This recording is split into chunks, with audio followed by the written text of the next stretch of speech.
Good afternoon, everybody. This is the Uneducated Economist down here. I'm down at Clatsop Coin with Scott, where he has just opened up a brand new spanking box of Silver Eagles 2021. Isn't that amazing right there? Look at this.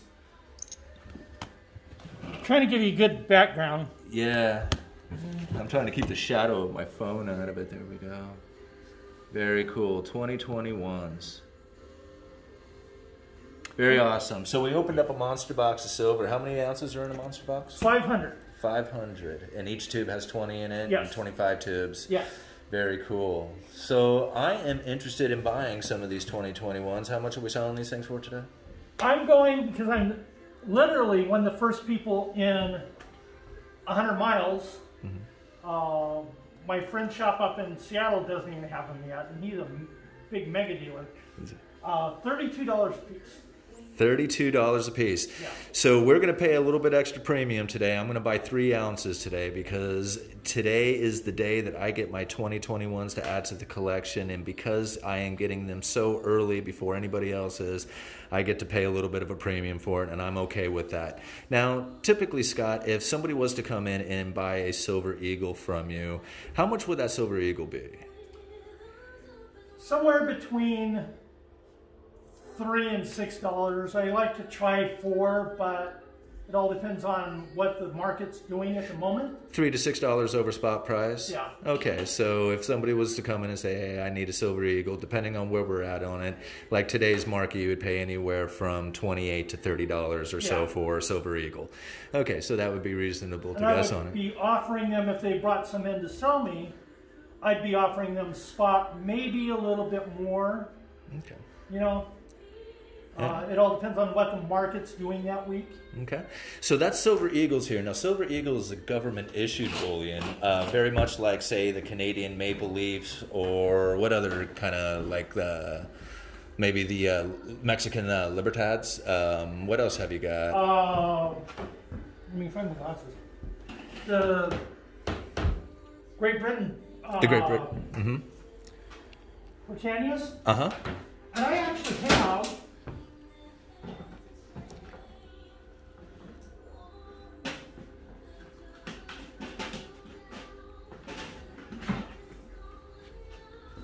couple of 2021 Britannias. Very cool. Now I see you have kind of a high price tag on these. These carry an extra premium to them? Yes. And why is that? Because they're 2021s, because they're foreign. I actually bought these in December from someone, so I was hoping to pick up on the Christmas market. Uh-huh. They'll probably... I've been closed for 2 weeks, so they'll probably come back down in price some. Uh-huh. But it's just simply from the rarity of them. Like, the chances of you finding some of these at 2021s in a coin store is very in Astoria, right? Oregon? Yeah, right. Especially in Astoria, Oregon, right. So those carry, that's pretty cool. So now, the nice thing about government bullion as opposed to, say, generic bullion is government bullion has, like, the government standing behind it as far as its purity and recognition and stuff like that. So that's where the premium really comes in for it, is that it has that recognition, and it's got basically the nation that produced it standing behind the production of it. Now, if I was to come in and talk to you about generic bullion, like, say, something from the Sunshine Mint, and we were to buy something from that, what kind of price are we talking on generic bullion? Generic bullion, I am generally $1.75 over spot. Okay. And then I would buy that at $1.75 under spot. So there's a $3.50 margin. All right, and that's how you kind of make your money, is that little bit of margin in between, which doesn't really seem like a whole lot on a one single transaction. Like, I mean, myself, I don't come in and buy a whole lot of it off of you at one time. Like, 3 is probably like kind of where I'm at on a lot of times as far as purchases go. So each transaction is really, you're not making a whole lot of money off of the sale of bullion. I mean, it doesn't seem like it anyway. That is true. I'm not. Yeah. It's the volume I'm hoping. Right. I was just working up my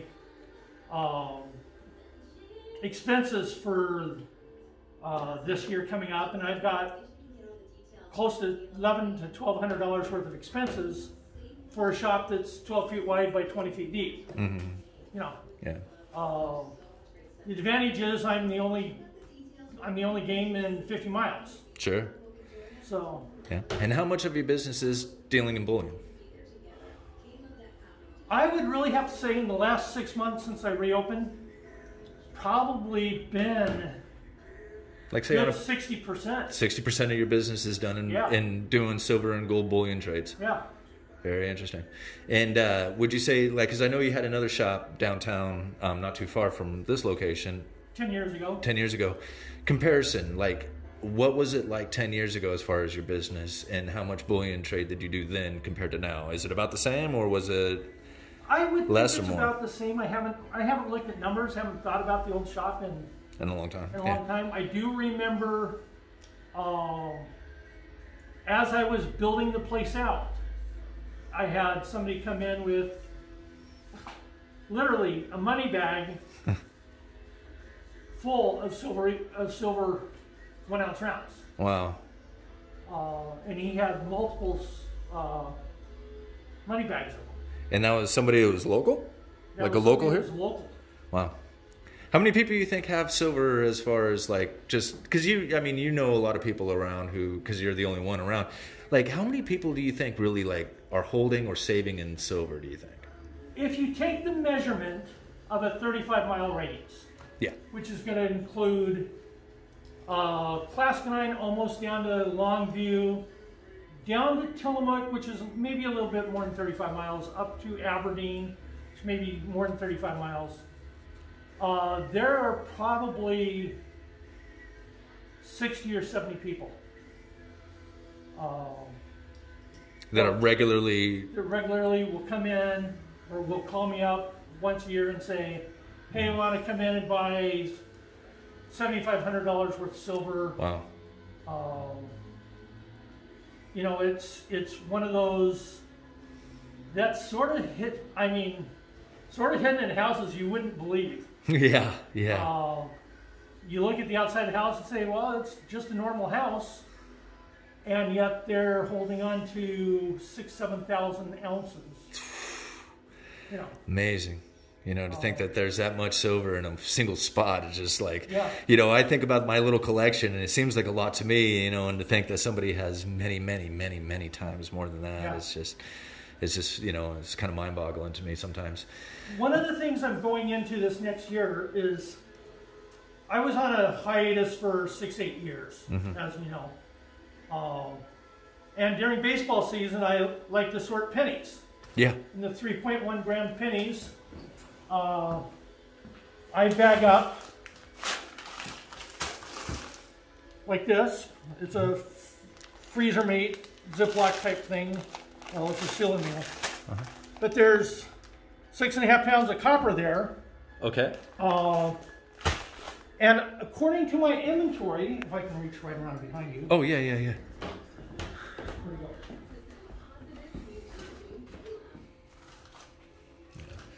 Try not to show your mail off there. Here it is.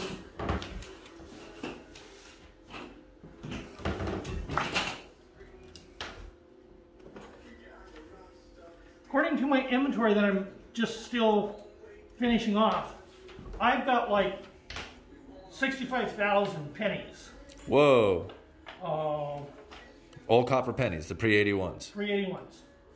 Okay. And now, tell the viewers, what's substantial about the pre-81 penny? They're 95% copper, whereas the post-82 ones are a copper zinc mix. You know, Simon can tell. You spend one on the counter, and Simon can tell you if it's a 3.1 or a 2. That's right. Yeah, I can tell. I sift because I tell some of the viewers already know this, but yeah, I sift through the till at work and I pull out all the copper pennies when I can, and I can drop one on the table and I can tell by the sound of the metal hitting the table if it's zinc or copper. So yeah, that's kind of how I sort through them, and I've also gotten pretty good at telling the patina too, because only the copper pennies really have that decent copper patina that happens to them when they're, you know, got 20, 30 years worth of age to them. But now the copper penny, that's worth way more than a penny nowadays, it's right? About well, for 10 of them, I'd give you a quarter. So 2.5. So can I come in with 10 pennies and you give me a quarter for it? I would consider it. Really? Almost. Well, would you give me 20 cents? Would you double my money if I came in with copper pennies? I'd give you 15 guaranteed. 15 guaranteed. So I can make 50% on my money just by sorting through and getting the copper and coming down to you. Uh-huh. I can make a 50% profit on my money. Yep. And then take that cash, go down and do it again. Yep. All day. You got to realize. Yeah. All right. I just want to get my viewers. I don't. We're talking. Comes down with $1 million worth of copper for Scott to deal with. I'm still sitting on $35 worth of pennies to sort. All right. You know. So, because I do the same thing. I have my zinc stash and I have copper stash. And to be honest, I'm keeping the zinc ones too because they're worth almost a penny. They're almost worth face value right now because of the price of zinc going up. Nickels, same thing. Nickels are worth the face value right now. You know, it's illegal to melt down U.S. pennies and nickels. That's right. Because a nickel costs like 7 cents to make. Yeah. Or last time I checked it was. But you can go on to a website called Co-Inflation or Coflation. Yeah, Coin-inflation or Co-inflation or Coinflation. I love that site. That is a great site to go to get information about the current melt value of your coins, both silver and the current issued zinc-plated and copper-plated zinc coins and in the copper-nickel mix ones. It'll give you the absolute weight value of everything. And I think Scott's looking it up right now. Yeah, so there we go. There's the site right there. He's showing it off on the phone. And then once you scan down to where it shows where the melt value is, and then we can show the viewers how that looks. This is a great site to go to, guys. I mean, and they have actually the news article links are really good too. They have a good source of information. So you can see there, oops, I've got to focus in. There we go. Okay, so you can see the very top line, 1909 to 1982. It's having a hard time focusing. I'm going to set it down so you can that would be good. Yeah, why don't we do that? And then that way we're not. Okay, guys. So let me get in there. All right, so you can see 1909 to 1982, 1 cent face value has a melt value of 0.0239 cents. 239% of its face value. So you see that is worth twice the face value. I mean, if you took all your money and put it into pre-81 copper pennies, you would essentially double your money, double the value of your money just by having pre-81 pennies. And then if you look at the nickels, now it says up to 2014. What happened in 2014 that changed? Is this just an old... I would have to... No, I never noticed that before. Is this just... Well, you know what? I actually have it. That's not open. I never noticed that before. Now, I've looked at this site a few times, and I've never noticed that saying 2014 before. But anyway, so you can see there the face value of a nickel, and then a little over face value, 104%. And then even the zinc pennies, 97.5% zinc is worth almost 7 cents. Or not, I'm sorry, not 7 cents, but almost 70% of a cent. A little over. And then you go down into like quarters and stuff. Oops. Yeah, here they are. They're on. Let's go right in. And you can see like in a quarter has like, I don't know, like a dime's worth of metal or something in it. It's not very much. So let's see here. The quarter... Let's see, it's right there, and then it has, it's 20, not even 19%, 20%, and it has a nickel. Not even a nickel's worth of metal in it. So that's really interesting about our coins, about the smaller denominated coins actually are like what they say they are. And everything else is like way off as far as the melt value of it. I mean, that's kind of crazy to think that somebody could put all their money into nickels, right? And just have everything in nickels. And then if there's a collapse of any kind of monetary system or anything, you would have all the value of that nickel. And if I'm completely crazy and off the wall, nuts, you can just spend it at face value, right? Yeah. I mean, that's ultimately what it comes down to. Scott's going to do his business here. Clatsop coin, this is Scott. Hello? I can't hear you, you'll have to call me back. That's twice that person's called me. Really? I've been getting out of work a lot lately too. People get a lot of robocalls. The 2021 Silver Eagles are going to change mid-year. So what my initial thought was, if I wanted, and I had enough money to play the game, is do up a first release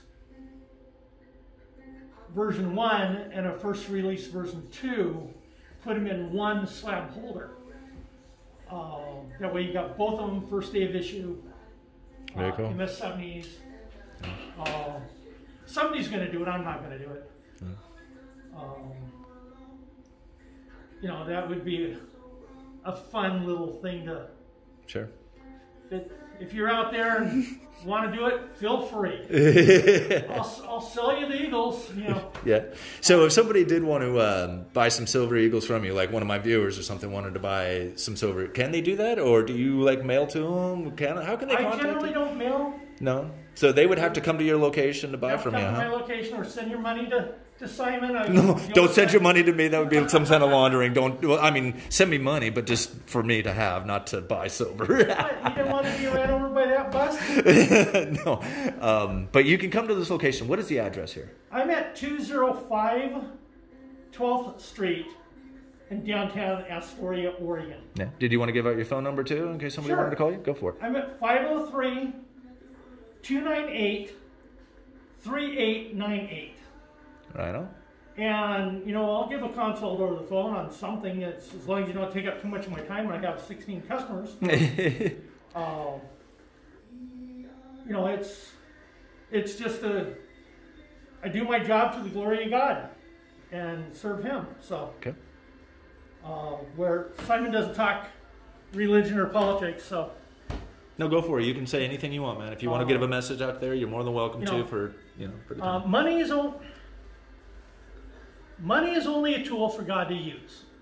It all depends what you want to do with it. All right.